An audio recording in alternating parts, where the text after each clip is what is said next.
शेतकरी बंधूंनो, आपल्या बागेमध्ये तेलाचा मोठ्या प्रमाणात प्रादुर्भाव हा झालेला आहे आणि आपण वेगवेगळ्या कंपन्यांची औषधं मारून हा तेल्या रोग हा जो आटोक्यात यायचं नाव घेत नाहीये.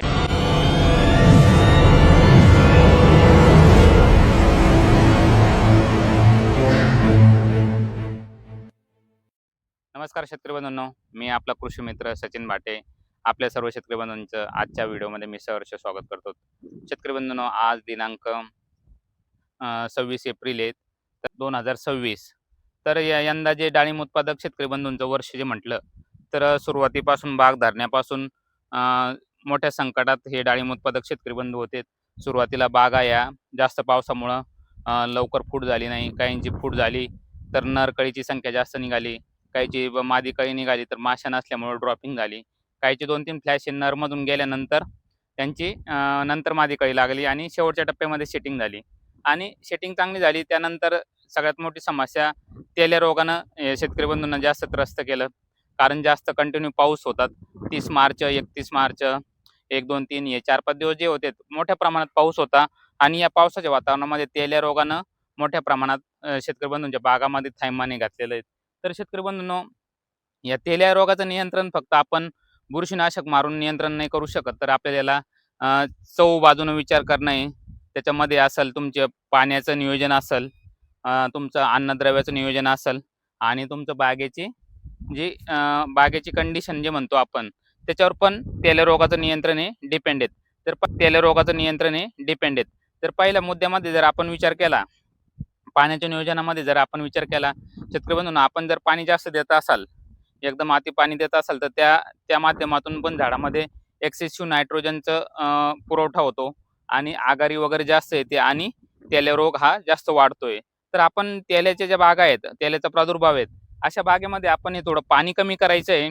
थोडं पाणी कमी केल्यानंतर काय होईल, एक्सेसिव्ह नायट्रोजन हा कमी होईल आणि झाडामध्ये तेल्या रोगाला थोडी प्रतिकारशक्ती तयार होण्याचं काम करेल.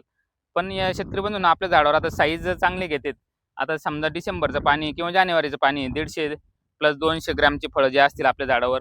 पण अशा अवस्थेमध्ये पाणी पण जास्त कमी करायचं नाही. कंडिशन बघून पाणी कमी करायचं आहे. कारण ऊन हे खूप तापलेलं आहे. 40-42 डिग्री सेल्सिअसच्या जवळपास तापमान हे गेलेलं आहे. आता पाणी नियोजनामध्ये या पद्धतीने पाणी थोडं कमी करा. अंदाज बघून पाणी द्या. आणि दुसरी अवस्था म्हणजे आपल्या झाडामध्ये जर तेल्याचे फळं असतील, तर तेल्याचे फळं हे तोडून नष्ट करा. फांदीवर तेल्या असेल तर त्या फांद्या कट करा. फांद्या सुकत असतील तर त्या फांद्या सुकलेल्या फांद्या कट करून आपल्या शेताच्या बाहेर करा. आणि झाड जर जास्त दाट झालं असेल, गचपा झाला असेल, औषधामध्ये जात नसतील, तर थोडी काटा छाटणी आपण करू शकतो. काटा छाटणी करून घ्या आणि झाड हे व्यवस्थित फळाला या औषधाचं आवरण बसल, औषध व्यवस्थित बसल, या पद्धतीने नियोजन करा. आणि हे झालं आपल्या झाडाच्या कंडिशनचं. आणि तिसरी गोष्ट, आपण अन्नद्रव्य कोणती द्यायला पाहिजेत, जेणेकरून झाडामध्ये प्रतिकारशक्ती तयार होईल आणि झाडे सशक्त बनल आणि तेल्या रोगाला जास्त बळी पडणार नाही. तर याच्यामध्ये शेतकरी बंधूंनो, एक महत्त्वाचं अन्नद्रव्य मॅग्नीज. मॅग्नीज हे अन्नद्रव्य झाडामध्ये प्रतिकारशक्ती तयार करते. हे सूक्ष्म अन्नद्रव्य आहेत. हे मॅग्नीज आपल्याला एका एकरसाठी 500 ग्रॅम द्यायचं आहे.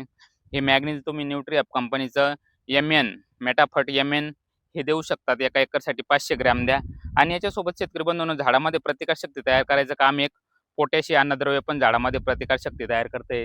तर आपल्याला पोटॅश द्यायचं झालं तर या मॅग्नीज बरोबर आपण 3 ते 5 किलो 0050 हे अन्नद्रव्य आपण याच्यासोबत द्यायचं आहे. जेणेकरून झाडामध्ये प्रतिकारशक्ती तयार होईल आणि झाड हे तेल्या रोगाला बळी पडणार नाही किंवा त्याच्यामध्ये तेल्या रोगासोबत लढण्याची प्रतिकारशक्ती तयार होईल. तर हे मॅग्नीज आणि 0050 हा डोस द्या. आणि शेतकरी बंधूंनो, अशा अवस्थेमध्ये आपण सूक्ष्म अन्नद्रव्ययुक्त खतामध्ये मिक्सोमॅक्स 2 किलो हे एक सूक्ष्म अन्नद्रव्ययुक्त खत द्या. जेणेकरून झाडामध्ये ताकद तयार होईल आणि झाड सशक्त राहण्यासाठी मदत होईल. शेतकरी बंधूंनो, आता हे अन्नद्रव्य आपण या पद्धतीने 2 अन्नद्रव्य द्यायचे, मॅग्नीज आणि पोटॅश या अन्नद्रव्याचा आपण वापर करा. आणि याच्यासोबत आपण हा एक डोस दिल्यानंतर 0050चा जास्त वापर करू नका. कारण या अवस्थेमध्ये तुमचे फळं मॅच्युरिटीकडं लवकर जाऊ शकतात पोटॅशचा जास्त वापर जर केला तर. याला संयुक्त अन्नद्रव्य म्हणजे तुम्ही 05234 4247 अशा अन्नद्रव्याचा वापर करा. जेणेकरून त्याच्यामध्ये फॉस्फरस आणि पोटॅश या दोन्ही अन्नद्रव्याची लेवल असणार आहे. कारण अशा अवस्थेमध्ये आपल्याला फॉस्फरस आणि पोटॅश या फॉस्फरस पण आवश्यक आहे, पोटॅश पण आवश्यक आहे. तर हे कॉम्बिनेशनमध्ये द्या. एखादा डोस 0050चा द्या. आणि तुम्हाला जर नॅचरल तुम्ही एक महालाभ खत भेटते मार्केटमध्ये. याच्यामध्ये नॅचरल पोटॅशियम शोनाइट खत आहे. पण हे पोटॅशियम शोनाइट हे नॅचरल पद्धतीचं आहे. तुम्ही हे पण एकदा एखाद्या वेळेस याच्यामध्ये वापर करू शकतात. महालाभ जर वापर करायचा झाला तुम्ही 5 किलो एका एकरच्या हिशोबानं हे महालाभ खत देऊ शकता. त्याच्यामुळे पण तुमच्या झाडामध्ये प्रतिकारशक्ती तयार होण्यासाठी मदत होईल. शेतकरी बंधूंनो, आता अशा अवस्थेमध्ये आपल्या झाडामध्ये ऊन जास्त पडतंय, तर आपण याला सिलिकॉनचा वापर ठेवा. कारण झाड हे शॉकमध्ये जाऊ शकतं. तर शॉकमध्ये गेल्याच्या नंतर झाड हे आपल्याला नंतर ते मरू शकतंय शॉकमध्ये जाऊन. कारण झाडावर फळं जास्त आहे. आपण थोडं पाणी कमी केलेलं आहे, ऊन जास्त आहे. त्याच्यामुळं काय होऊ शकतंय, झाडं तुम्हाला थोडे डिम दिसू शकतात. पण त्याची काळजी करायची नाही आहे. झाडाचे अंदाज पाहून पाणी द्यायचं आहे आणि अशा अवस्थेमध्ये तुम्ही सिलिकॉनचा वापर ठेवायचा आहे. जेणेकरून आपल्या झाडामध्ये कव्हरिंग तयार होईल, पानावर कव्हरेज तयार होईल. फळाला हे लाल चट्टे पडणार नाही, डाग पडणार नाही, साल कडक होणार नाही. आपण जर बघायचं झालं आपण जर बघायचं झालं तर आता हा जो आपण चट्टा बघतायत, हा चट्टा जो आहे, हा लाल लाल चट्टा आपल्याला दिसत आहे. हा सनबर्निंगचा चट्टा आहे. याच्यामुळं काय होतं, इथं साल कडक होऊन जाईल आणि नंतर ही साल आपली तडकण्याची शक्यता आपल्याला जाणवू शकते.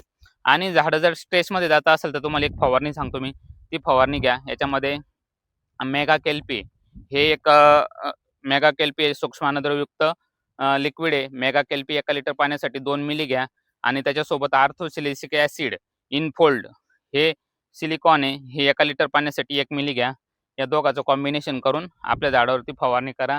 झाड स्ट्रेसमध्ये जाणार नाही, फळाची साईज घेण्यासाठी चांगलं काम करेल आणि तुमचं सिलिकॉन असल्यामुळे तुमचं पानाची क्वालिटी वगैरे चांगली राहील.